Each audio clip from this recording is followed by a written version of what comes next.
Watched it for 2 hours before the noon hour when Donald Trump was sworn in to be our 47th president. And then I watched it all day long until, I had to come to class Monday night.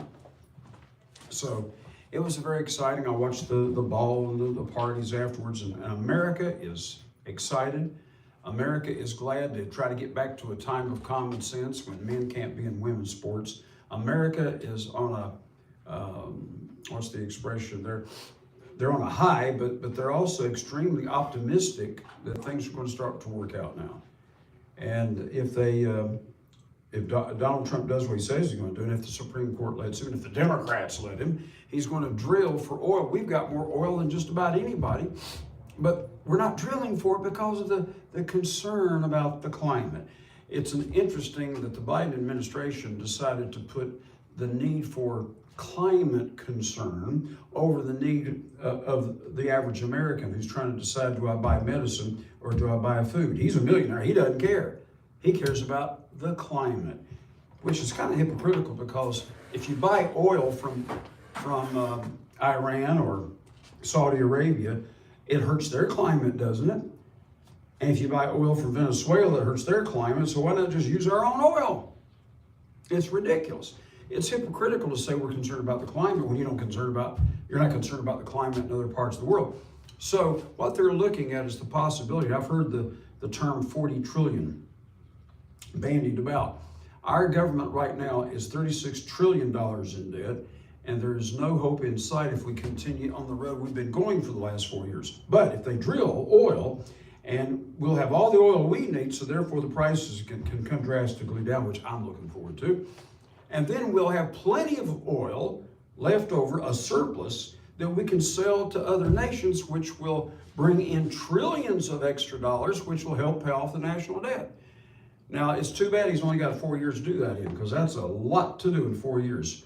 I heard somebody today on the news say we won't be able to get it all done in 4 years, but we'll be on the right path, and future administrations will have to continue. Let's hope that they will. Now I want to read to you something that's going to be even more exciting than what's been happening lately. Yeah, there's been a lot of excitement in America, a lot of excitement in Washington over a new president who's going to bring common sense back to America. That's wonderful. Letting men compete with women in women's sports. This one girl, I can't remember her name, but a very attractive blonde who brought this to people's attention. This guy, he calls himself Leah. Riley Gaines, yes, thank you. Riley Gaines, very attractive girl. She said that they were in the women's locker room getting ready to go swimming or whatever. Here was Leah Thompson, which is a guy walking around stark naked in front of all these girls in the girls' locker room. And she said, and it was obvious from looking at his anatomy, he was still a man, he hadn't changed. So any man can just say, I'm a woman, compete in women's sports, beat the women, get a trophy. That's ridiculous. So thank God, and we should thank God that he helped Donald Trump win the election. And I'm not touting him as a Republican, because I'm an independent. But I mean, thank God we get rid of the nonsense we've had. But here's the thing, despite all the wonderful cheer and optimism and the happiness that America now has because we're getting back to common sense, there's something even better. Revelation 19 talks about someone's going to come back to straighten out the whole world, and it won't be for 4 years either. In other words, he's not going to quit till the job is finished, and it talks about he's going to rule for 1,000 years. Revelation 19, John in vision says, I saw heaven open, and behold, a white horse, and he that sat upon him was called Faithful and True. They put a capital F on the word faithful. They put a capital T on the word true, because the translators knew this was talking about Christ. And in righteousness he does judge. He's coming back to judge the world and make war. Now, why would he make war? Because Zechariah 14 talks about people that will come against him and fight him at his second coming, and he's not going to put up with it. Also, I forget the verse, but it's in Luke 19. Luke 19. It says, I think you start at verse 11, where he talks about he called his servants together. His citizens hated him. And you go down to the end of that section there, and it says, he said, he gave some people power over 5 cities, some of them over 10 cities. He said, now those that don't want me to rule over them, bring them here and slay them.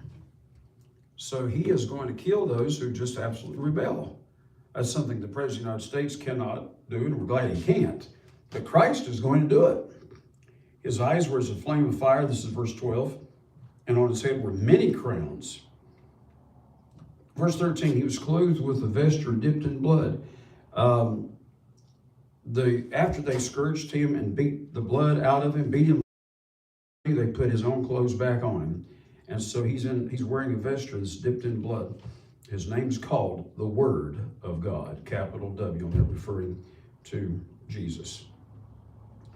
Verse 15, out of his mouth goes a sharp sword, that with it he should smite the nations, and he shall rule them with a rod of iron. This is not a democracy. He will rule them with iron rule, and that's going to occur after he returns. So we're not going to elect him. We're not going to vote on him. God the Father has appointed him, and that's how it's going to be. God the Father appoints Jesus, and he rules this earth. How long? We'll look at the next chapter, chapter 20. He's going to resurrect those who have been beheaded for the witness of Christ. He'll resurrect them at his second coming. That's 1 Thessalonians 4:16. And especially those who have not worshipped the image of the beast or taken his mark, these people will live and reign with Christ 1,000 years. But the rest of the dead, they don't have that opportunity. They come up at the end of the 1,000 years. But during that 1,000 years, and of course the people that he slays in battle who come against him, you read about Zechariah 14, they're going to come up in the second resurrection.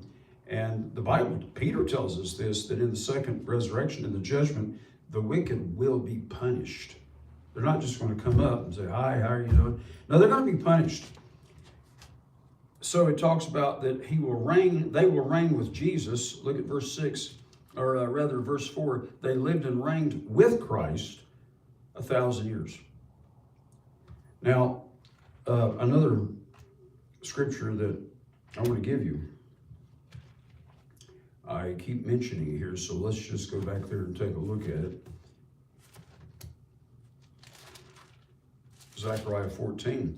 It says, verse 9, the Lord will be king over all the earth, not just the United States. He's not going to ask the Republicans for their support. The Democrats, of course, wouldn't give it. He's not going to ask the United Nations for their support or for their vote of confidence. Listen, he doesn't care whether anybody gives him a vote of confidence. He's coming back and he's taking over the world.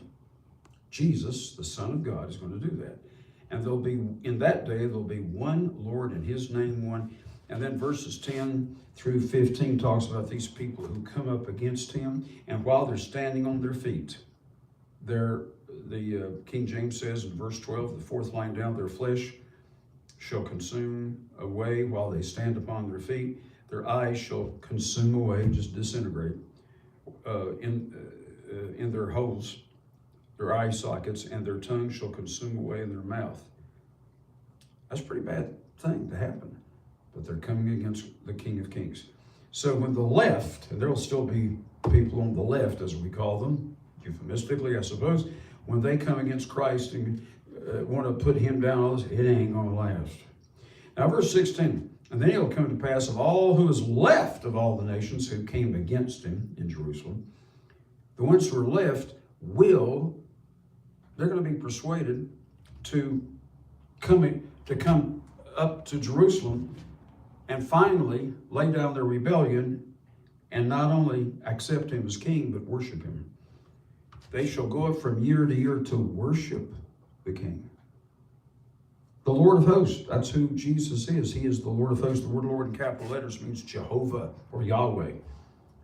God the Father is Yahweh, but so is the Son. They're both the eternal, as it means in Hebrew.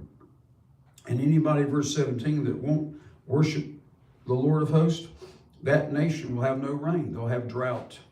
And then verse 18, and if Egypt still won't go up, because they have the Nile River, they can get by with it, then God will smite the heathen with plague.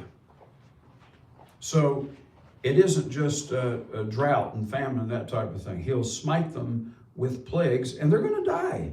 Verse 19, this will be the punishment of Egypt and the punishment of all nations. They won't come up to Jerusalem to keep the Feast of Tabernacles. And yet verse 16 says they're worshiping him. So the way we should worship Jesus Christ is by keeping these annual holy days. Passover is one of those three festivals. There are 7 annual holy days within those 3 festivals. That's coming up in April. So be sure to watch these Bible studies, and especially our 10:30 service every Saturday, so that you can keep up with what's going on, and so we can tell you when the holy days are and go into detail before April and explaining how we keep these holy days, because you're going to be doing it for 1,000 years, or you'll be dead for 1,000 years. But if you're alive during that 1,000-year period, you're going to be keeping the feast days. Be with us 10:30 this coming Saturday, and tell your friends where to listen.